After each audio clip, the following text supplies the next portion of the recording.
ton souffle. Chers frères et sœurs en Christ, je vous souhaite la bienvenue dans cette 43e édition de l'Instant biblique qui vous est proposée par l'Église protestante unie de France, paroisse de la Somme. Je suis Didier et j'ai souhaité partager avec vous un passage de l'Évangile selon Luc qui m'a toujours paru particulièrement difficile à mettre en œuvre. Et avec vous, je vais essayer de trouver quelques clés de compréhension et d'application. Je commence donc par vous lire au chapitre 6 de l'Évangile selon Luc, les versets 27 à 36. Mais je vous dis, à vous qui écoutez, aimez vos ennemis, faites du bien à ceux qui vous détestent. Bénissez ceux qui vous maudissent, priez pour ceux qui vous injurient. Si quelqu'un te frappe sur une joue, présente-lui aussi l'autre. Si quelqu'un te prend ton vêtement, ne l'empêche pas de prendre aussi ta tunique. Donne à quiconque te demande, et ne réclame pas tes biens à celui qui les prend. Ce que vous voulez que les gens vous fassent pour vous, faites-le pareillement pour eux. Si vous aimez ceux qui vous aiment, quel gré vous en saura-t-on? Les pécheurs aussi aiment ceux qui les aiment. Si vous faites du bien à ceux qui vous font du mal, quel gré vous en saura-t-on? Les pécheurs eux-mêmes en font autant. Et si vous prêtez à ceux de qui vous espérez recevoir, quel gré vous en saura-t-on? Même des pécheurs prêtent à des pécheurs, afin de recevoir l'équivalent. Mais aimez vos ennemis, faites du bien et prêtez sans rien espérer.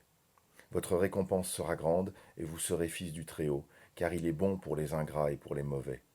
Soyez magnanimes, comme votre Père est magnanime.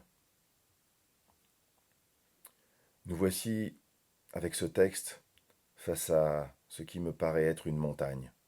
Une montagne qui nous paraît bien haute, dont les versants sont des faces abruptes et escarpées.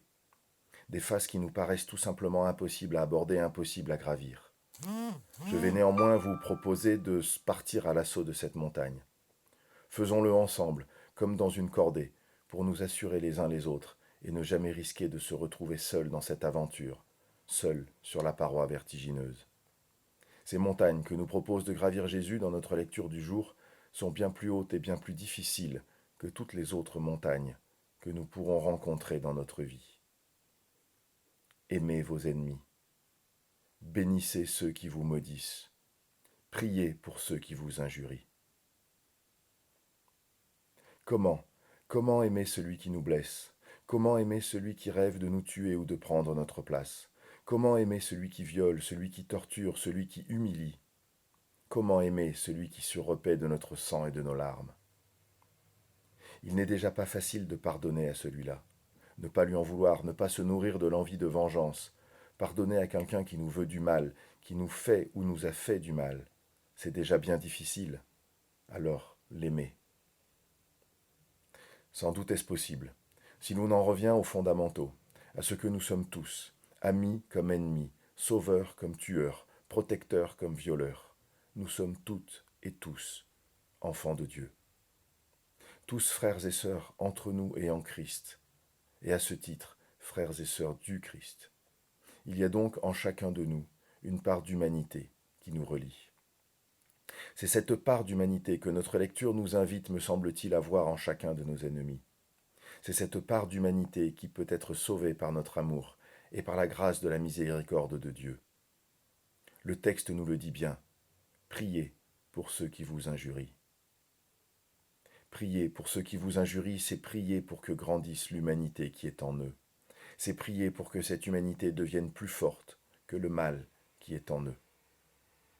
Le texte au verset 29 nous dit « Si quelqu'un te frappe sur une joue, présente-lui aussi l'autre ». Les Écritures nous inviteraient-elles à la soumission? Se soumettre, c'est se rendre, c'est capituler, c'est reconnaître parce que l'on est vaincu l'autorité, la domination d'un autre. Jésus n'a jamais renoncé. Lorsqu'il nous dit de tendre l'autre joue, il ne nous demande pas de nous soumettre. Il nous invite à chercher une autre solution, une autre réponse que celle de la violence. Répondre au mal par le bien. Jésus va au-delà de la sagesse de la loi du talion, œil pour œil, dent pour dent. Une sagesse, car déjà elle repousse l'idée d'une escalade de la violence. Jésus va plus loin, il nous propose une réponse qui n'est pas dans le domaine de la violence. C'est une réponse par la non-violence, une sortie du conflit par le haut, par l'amour. Alors maintenant, là reste la question du comment faire. Je nous propose un petit entraînement pour commencer à entrer dans cette démarche et construire une nouvelle attitude d'amour, même envers ceux qui nous sont hostiles. Dans la vie de tous les jours, nous sommes confrontés à des incivilités ou des remarques humiliantes, désobligeantes ou tout simplement désagréables. Je vous invite à ne pas rentrer dans le jeu de ces personnes et vous propose de leur répondre par un simple sourire et en continuant ce que vous faites, car vous seul savez si ce que vous faites est juste ou non. En répondant par un sourire, nous pouvons désamorcer la violence qui est en train de s'installer et nous répondons au mal par le bien, tel que Jésus nous y invite. Amen. Je vous invite maintenant à la prière. Seigneur, par ton Fils Jésus-Christ, tu veux nous apprendre à apporter au mal et à la violence une autre réponse que celle du mal, de la violence ou de la soumission. Tu sais à quel point c'est une tâche difficile pour nous, tes enfants, mais parce que tu nous as créés, tu sais que nous en sommes capables. Donne-nous, Seigneur, la force et la confiance qui nous permettront d'y parvenir. Éclaire nos cœurs de ton esprit pour nous accompagner sur le chemin du pardon et de l'amour de notre prochain, afin que s'accomplisse en chacun de nous ce commandement d'amour que tu nous donnes, par ton Fils, Jésus-Christ. Amen. Je vous invite à nous retrouver la semaine prochaine pour la 44e édition de l'Instant biblique. D'ici là, chères sœurs, chers frères, soyez bénis. Et avant de nous quitter, je vous invite à chanter le cantique 4602, Seigneur, accorde-moi d'aimer.